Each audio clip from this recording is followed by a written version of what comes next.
getting down to the wire, man. We are. You like to get down to the wire. Can you hear me okay? Yeah. You got some background noise going a little bit. I do. Let me try this. I'm sitting outside. That might be what it is. I was going to try to set That's okay. That's okay. That's all right. No worries. Go back in my...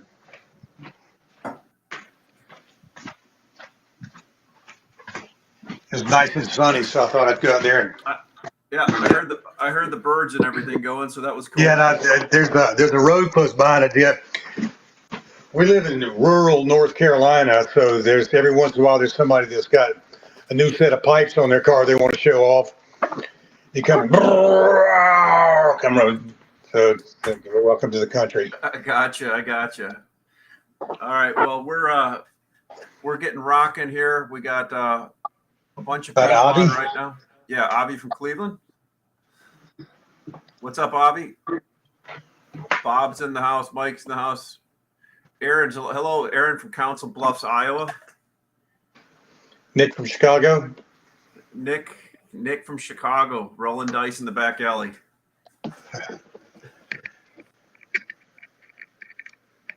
All right, well, let's start. So, my stuff just went out, so it might be a few minutes before everybody gets on. We'll get them on Lunch with Lumbermen, Matt Layman, Ashley Boeckholt, episode 53.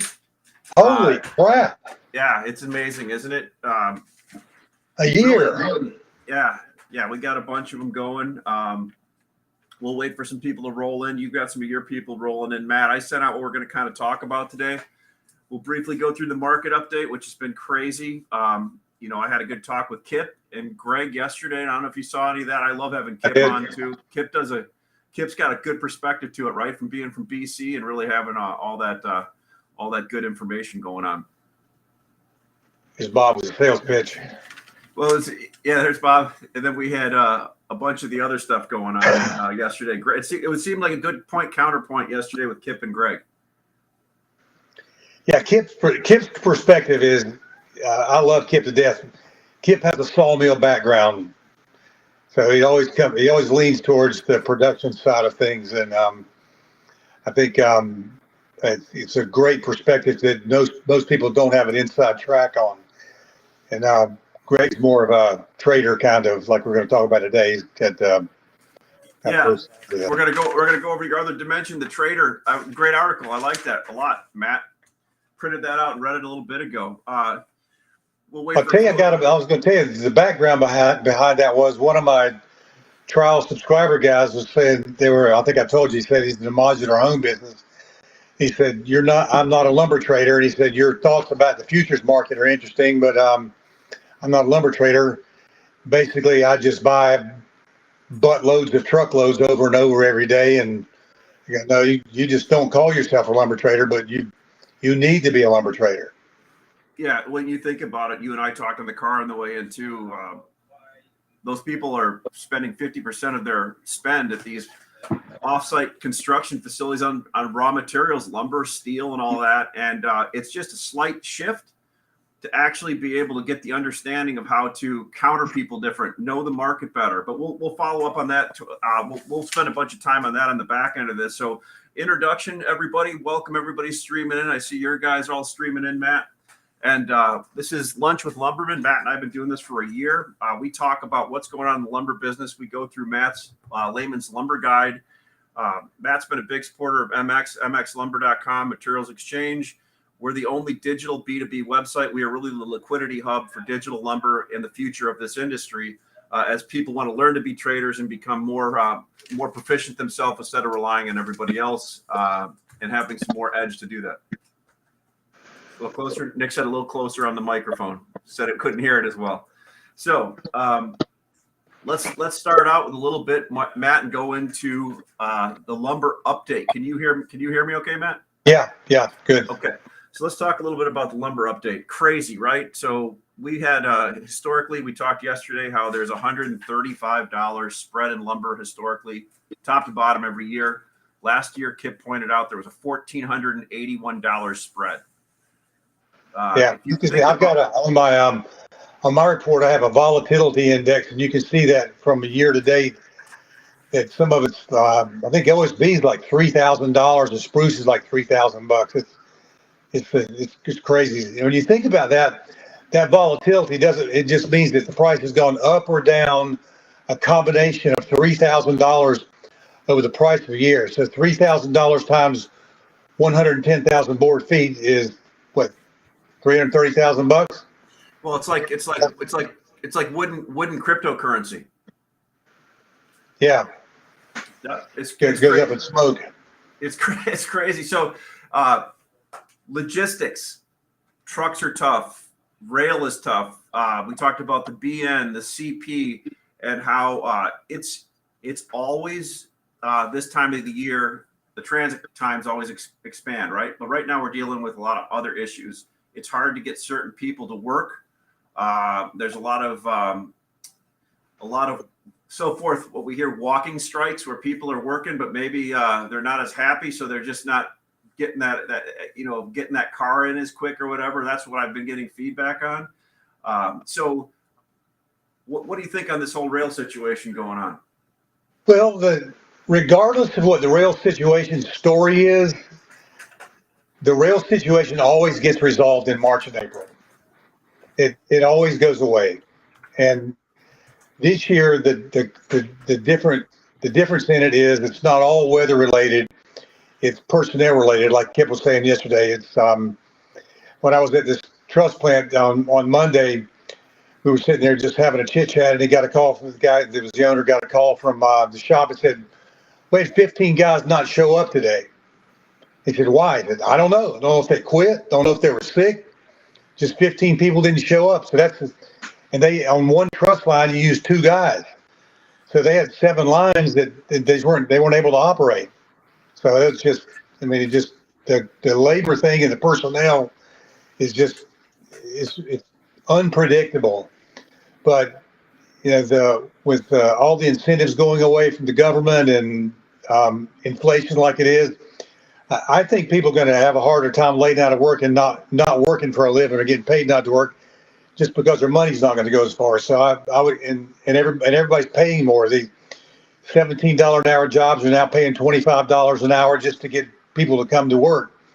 So I think we're paying more, encouraging people to come back to work, and they're going to have to because of inflation.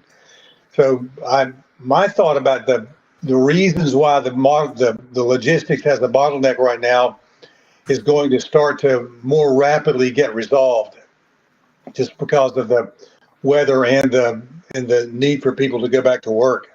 And same with the ports, Matt. I mean, we were talking last week and this week about how a lot of this wood coming into the ports is already sold. Well, some of these vessels were 3 weeks late, so it only makes sense. These guys that own these vessels want to get rid of them as soon as possible. Pre-sold a bunch. Well, you think about that. I mean, all these cars that are late from Canada, trucks that are late from the south, stuff that's late from the still in the boats in the ports. These guys are not running out of lumber. With that same truss guy that I was talking to the other day, he had 30% more lumber than he's ever had before, and that's in volume. And they were uncertain about well, should I feel comfortable with that because I can sell all that I get, but now I'm kind of admittedly double bought, triple bought in some cases. When you got stuff that you can't ship by car, by truck, you got to go to the DC to get it. But like I said last week, one of the things that was interesting is if you look at the actual housing starts for the last 7 months, they've been going down. Lumber prices have been going up. So I mean, it doesn't take a rocket scientist just to say, well, what makes that happen? Somebody's been accumulating lumber inventory. And I believe that I think that the lumber people that own lumber think they're in worse shape than they really are. Matt, you hit it on the head last week. I think you made the comment, undershipped and overbought. Yeah, overbought and undershipped. Yeah, overbought and undershipped. And a lot of people have repeated that to me from your comment. It was a good comment, but people never see. I've fallen into this before when I traded lumber. People never seem to have enough when the price is going up, right? But when it turns over, this is why Kip and Greg were saying there's a $700 air pocket, right? But I think we still potentially have.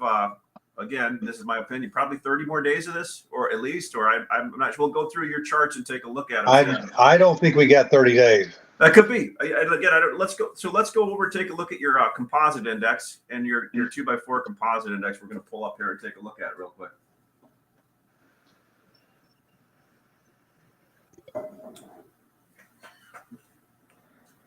All right. Can you see that okay? Yep. All right. Maybe we could zoom in on that a bit. So what are we seeing there, Matt? Week number 11 is the next FTP, forecasted decision point, when the market is forecasted to turn and go lower. Well, we can see that the market's been tracking very well since that week number 46, I think is 44, 46, whatever the number is. The market's doing exactly what it should have done. We had January chaos. We got a little February bump going and carrying through till but probably the third week of March, week number 11, which will be 2 weeks from now. And we see a little dip off in April. And I think that week number 11 sell-off is going to be much more significant than what it looks like on the chart. And I'll remind everybody that graph does not it doesn't depict the momentum of the market. It's the timing of it. Those lines are there just to show you when the rise and the fall should start. But I think that my expectation is we're going to see the high of the March, May high is going to be in March rather than May this year. I think we're going to have a bigger sell-off in April. And the reason is everybody's telling me that that's what they expect the market's going to do. So that's what their behavior is going to be. People are going to start liquidating inventory around the middle or end of March, and in April is just going to be a huge sell-off. Now what happens after that's where the toss-up's going to be. Are we going to get underbought? Are we just going to be? Is housing going to slow up? Are the builders going to be through with their starts like they were talking about and really start to focus on completions? And are we going to start to see some lower housing starts continue to post? And I think that's the case. I think we're going to see the second half of the year, we're going to see completions catch or kind of get an equilibrium with starts instead of being that 1.8 and 1.3 starts to completions ratio. I think we're going to start to see this settle in about a 1.4 or 1.5, and we're going to end up with a year with less starts, not because business is particularly bad, but it's just the builders have such a backlog of starts already out in the field and slabs poured, wood's bought for that. I tell you, I was riding back from Charleston yesterday or Monday, and I glanced up, just riding down the interstate, cruising along, and I looked through the woods where usually there's leaves on the trees. You can't see this, but there's no leaves on the trees. And there was 3 big old lumber sheds just packed full of lumber. These things looked like they're 300 feet long a piece, stacked on both sides, had wood stacked in the yard, had panels stacked in the yard. So I whipped around and came back, and there's no sign for any business there. It's just this big acreage full of lumber sheds, full of stuff. And it was pine, spruce, fir. It looked like a full service contractor yard. The only thing was around was like a little Circle K gas station. There's a little dive gas station, a couple of gas pumps and some Frosties and Chili's and things like that. So I walked inside and I said, "Who owns that lumber across the street over there?" So they gave me the name of whether it was a builder. So I looked up the name of the builder on the internet, and it happened to be a guy that was a turnkey framer. And the little old lady who was in the store said, "Yeah, that's so-and-so owns that." And so he happened to be the guy. I connected with that guy on LinkedIn, and I haven't heard back from him inquiring about his lumber pile that he had there. But they said he does, their understanding was he does commercial. But what he was off of his website was he was a turnkey framer. So he had a bunch of lumber bought for somebody in this little town in South Carolina it was probably 2 hours from Charleston, 2 hours from Columbia. So he probably serves that Charleston, Columbia market, so right in the middle of South Carolina. But it's just an example of another person that got into the lumber business that typically wasn't in the lumber business. Good point, Matt. Somebody brought a good question up here too, talking about just some things we talked about before. With Russia being among the highest lumber exporters in Europe, normally taking a good chunk of Russian lumber, will this not create a domino effect? Russ basically said there's 3 billion board feet to Europe. I think there's a lot of unknowns there, right? So there's a lot of truck drivers in Europe from Poland and other countries that could potentially get. A friend of mine was saying get called back to active duty in the service. So maybe there'll be a disruption, but Russia also sends a lot of wood to China, right? So Yeah, Russia needs money. So there could be more wood from Russia go to China also. Who knows, right? well, think about the value of the ruble is what, down 40% in a week. So Russian lumber is going to be cheaper to get to China. So they're not going to, and it's going to be more expensive out of British Columbia, where that's kind of their their best source of supply. So I mean, Canada's going to get priced out of that market. They're not going to, where Canada's thinking they're going to come up short for lumber. They're actually going to lose that China business, which is going to make it available to the U.S. So yeah, what we think we've been preparing for a big supply shortage from Western Canada may end up not happening, just because all the China wood is going to be available to come here. And I say all of it is Dave was saying, this is a good point. A lot of boards, so 100 plus containers per month of Russian wood, mostly boards, will not come into the Northeast. This does not include Southeast and Gulf ports. So certain things like boards, I'm sure it'll have some kind of an effect, right? Yeah. Yeah. So let's flip over to your pine. I like watching that chart. One thing on the platform, I've seen a lot more southern pine showing up in the last 2 weeks, both from mills and from end users selling extra pine. I haven't seen that in over a month and a half. Is that an anomaly, or are you hearing some of that? No, it's a function of what's going on. Mills are not selling their production, and if you think about it, they really can't sell it. If you're a buyer and the mill says, well, okay, I'm 2 weeks out, and I don't know what the truck is going to be like. It may be 3 weeks, and the guy's sitting there with 6 weeks of inventory on his yard and say, well, why would I buy something that I don't even know when it's going to ship? And the same's happening in every other species, not just pine, it's the spruce and everything else. And I'm even seeing it in OSB. Our guy told me today that he said one of his suppliers called him and said, I need to move some OSB out to make room for the next loads of OSB that are coming in. So the contracts are starting to back up a little bit. I think the spring's coming quickly, but I think the surprise is going to be all the wood that's been pre-bought for this market that everybody's expecting is going to hit the contractor yards, and they're going to get this flood of new business, and it's going to wipe their inventory out. But I think I'm just convinced that this market is double bought. It's overproduced. I mean, it's hard to say that with all the stuff that's going on in Canada and the delays in shipment and all that kind of thing, the market's overproduced. But these the logistics skew the market. You can't tell where production really is when the wood's not flowing smoothly. And if you're a mill and you're on here, I don't mean to offend you, but when without exception, everybody that I talk to that has a monthly contract, which meaning they have a contract for a certain amount of trucks or cars in a month, without exception, every one of them say every time the market peaks, all of a sudden there's no logistics problem. One guy told me, he said one week he went home on Friday and there was a logistics problem, and random came out that Friday and the print was looking lower. He had 30 trucks on his doorstep Monday morning. Speaking of OSB, let's take a look at the OSB, your OSB chart here.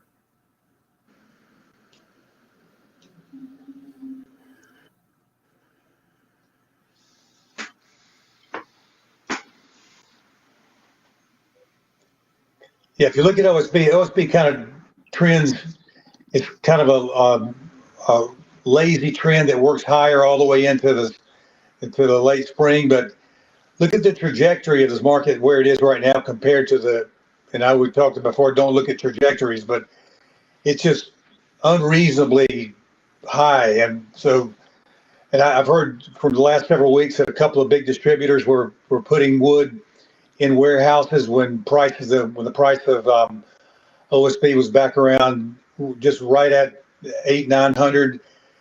And here's a story today. The guy says, his distributor says, I got to move out this stuff that I've got, basically the stuff that I've been hoarding, because I got to make room for my new contract. So I think OSB is going to be loosening up and probably take a little dip here with lumber. So let's go. Let's do the one last chart, and then we'll flip over to another dimension. Let's look at your framing composite index, which was kind of cranking up here. Obviously,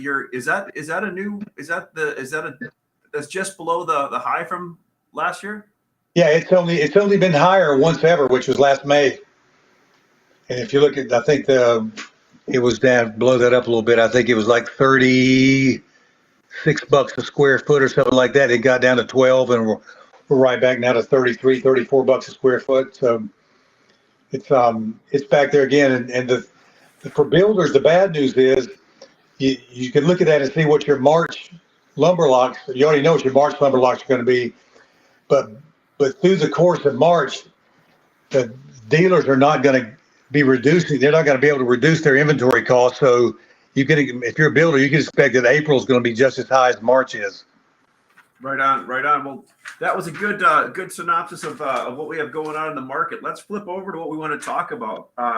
Let's talk about another dimension, becoming a lumber trader. And I think people, to set the stage for this, we talk to people all the time that are new on the platform. They have been used to their whole life basically having somebody else give them the information, tell them when they should buy and so forth. But there's some slight shifts that people can make to kind of learn that themselves. Really, I mean, when I was a lumber trader, the one thing you do when you got pretty good at it is you could make a decision to buy or sell on the phone. You knew what the right sell price was and the right buy price was, right? And Right. I think that's kind of similar to what you're talking about in this article, Matt. Am I right on that?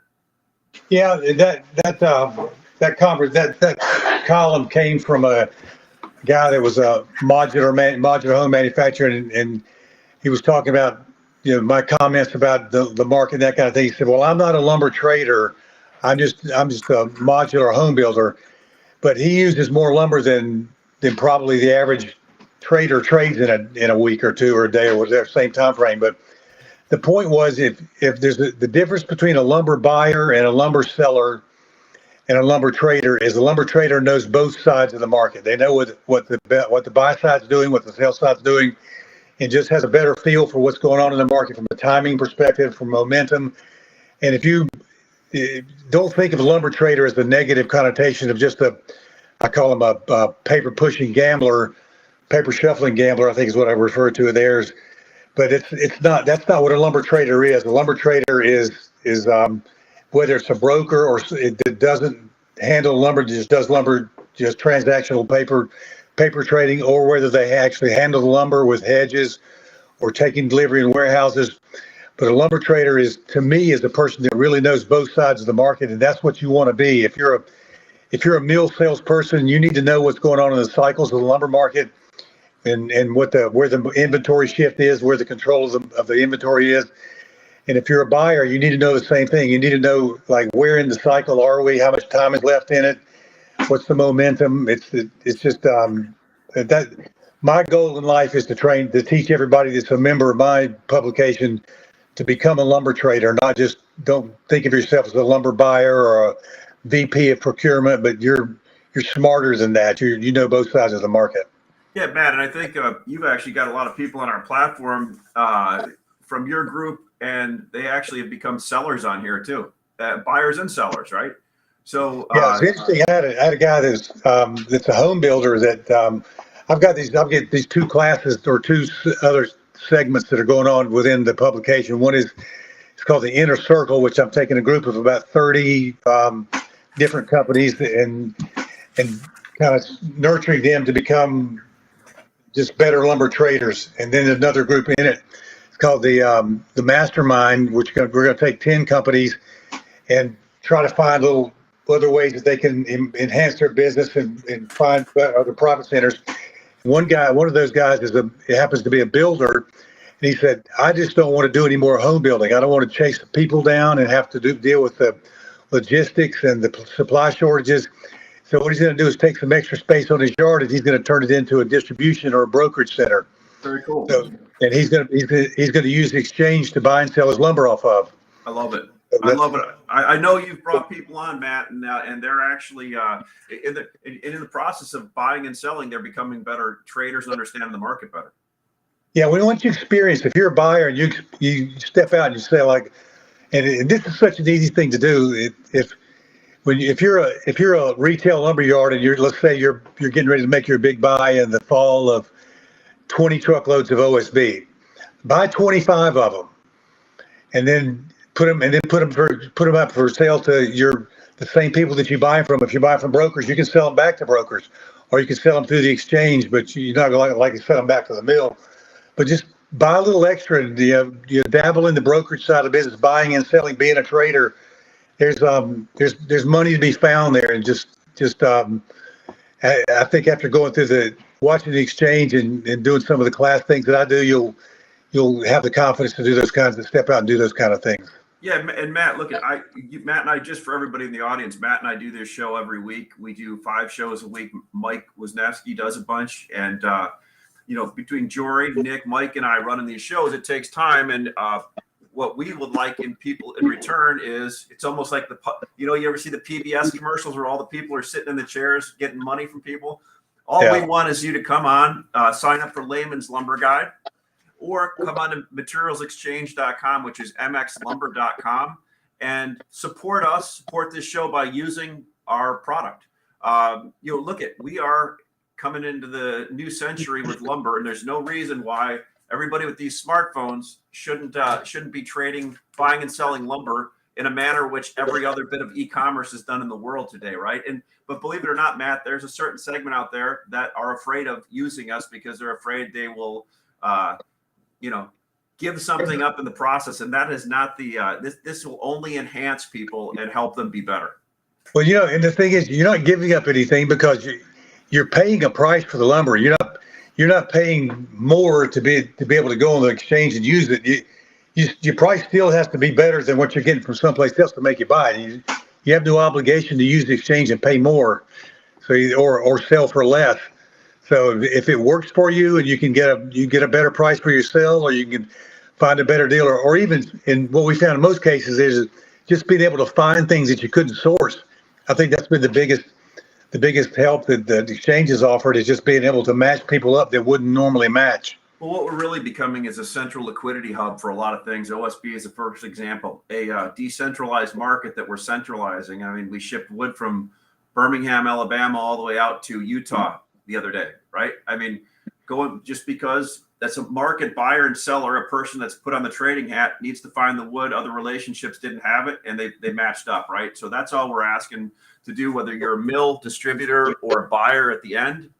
This is what you should be doing and using this. Another thing is the expeditiousness of it all. Without having to make 30 phone calls or send out 20 emails, you can post on the exchange and have 50 people see what you're looking for and get all these bids. I mean, you may see prices that are going to be $200 or $300 apart because of freight, but you just find the right one and rock and roll. Well, Matt, so let's kind of close the bookmarks in this becoming a lumber trader. I love the idea. You let me sit in on your core group a few times.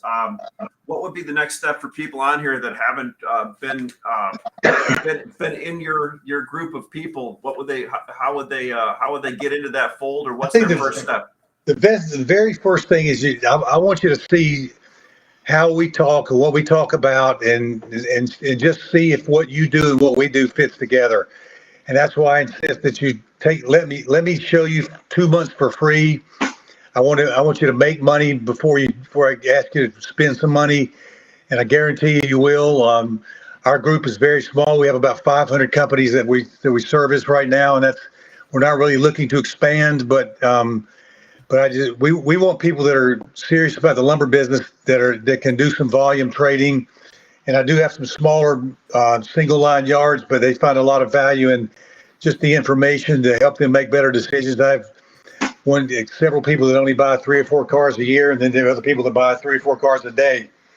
So it's just a good mix of everything. But it's kind of like the exchange. It's not going to cost you anything to look, and I guarantee you'll learn something just from both my stuff and from the exchanges. And just check it in and look out and go along for the ride for a while. And if it fits, fine. If it doesn't, thanks for playing.